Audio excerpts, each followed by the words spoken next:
Did you know there are over 30 different weapons in Blocktails, and most players only use 3 of them? I spent 40 hours testing every single weapon to find the ones that will actually help you beat the game. In this video, I'm going to show you every weapon in Blocktails and exactly how to get them. I'll explain which weapons are actually worth your time and money, and I'll reveal the secret weapon combinations that can deal 10 damage in one turn. By the end of this video, you'll know exactly which weapons to use at every stage of the game. Let's start with the weapons everyone gets first. These are your bread and butter tools. The sword family. The wooden sword is your very first weapon. Shadletsky gives it to you after you beat the red and blue noobs in the prologue. This sword does 1 to 2 damage depending on your timing. Here's the cool part. It cuts through 50% of enemy defense. So if an enemy has 2 defense, your sword still does damage. The iron sword is a huge upgrade. You get it in chapter 2 after beating Bigfoot. It does 1 more damage than the wooden sword, so that's 2 to 3 damage total. Plus, it can break through thick bushes in the overworld. This sword also gives your slingshot an extra shot, which is super useful. The ball weapons. The super ball is your starting ranged weapon. J-Party gives it to you right at the beginning. This ball can hit flying enemies, which swords can't touch. You can also choose which enemy to target. The timing is tricky, but once you get it down, balls are amazing. The hyper ball replaces your super ball in chapter 3. It does more damage and has a ground pound ability. This lets you start fights with extra damage, which is really helpful against tough enemies. Here's where things get interesting. Dynamite completely ignores all defense. It does 1 to 4 damage based on how fast you press the button. You find it in chapter 1 near Accountant Jim. This weapon costs 5 SP to use, but it's worth it against heavily armored enemies. The best part about Dynamite is that it stops skeletons from coming back to life. Some enemies can revive themselves, but Dynamite prevents that completely. Now, let's talk about the weapons that replace your basic ones. These cost money, but they're often worth it. The launcher replaces your ball.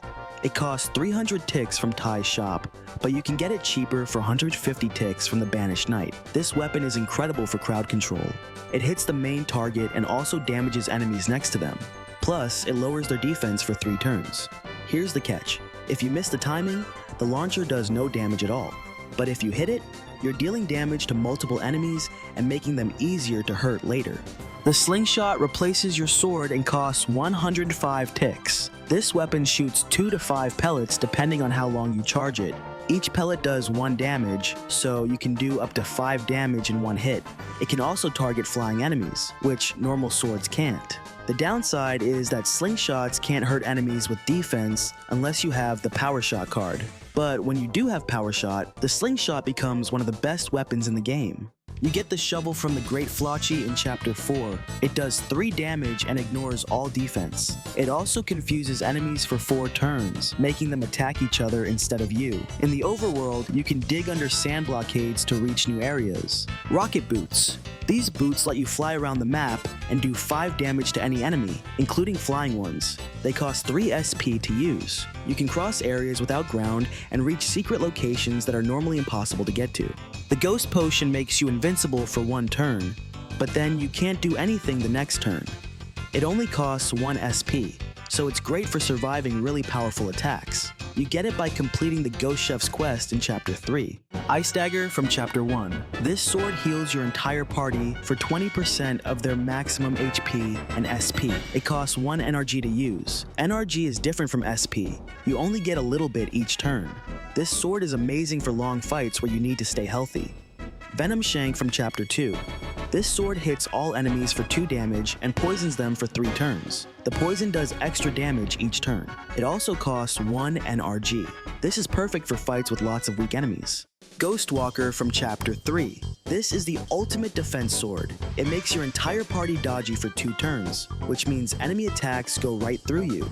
It costs 2 NRG, but it can save your life against boss attacks that would normally knock you out. Firebrand from chapter 4. The most powerful sword in the game right now. It does 5 damage to all enemies, burns them, and lowers their attack power. That's 8 total damage to every enemy on the screen. It costs 2 NRG, but it's worth every point. Power Stab lets your sword do 2 to 3 damage for only 2 SP. Sword Toss lets you hit flying enemies. Infect adds poison to your sword attacks. These cards are cheap and make a huge difference. Line Bounce makes your ball bounce between enemies. Fireball and Snowball add burn and freeze effects. Cannonball lets you hit spiky enemies that normally hurt you when you touch them. Knight adds 1 damage to all sword attacks, but disables your ball slot. Baller adds 1 damage to all ball attacks, but disables your sword slot. Anti-Up adds 1 damage to everything, but makes timing windows smaller. The thing is, knowing all these weapons is useless unless you know how to actually beat the hardest bosses in the game. Each chapter boss has specific weaknesses that certain weapons can exploit. Watch this video next to learn the secret strategies that will let you defeat every boss in Block Tales without grinding for hours. Don't forget to check out my Block Tales Deep Dive playlist for more advanced strategies and hidden secrets.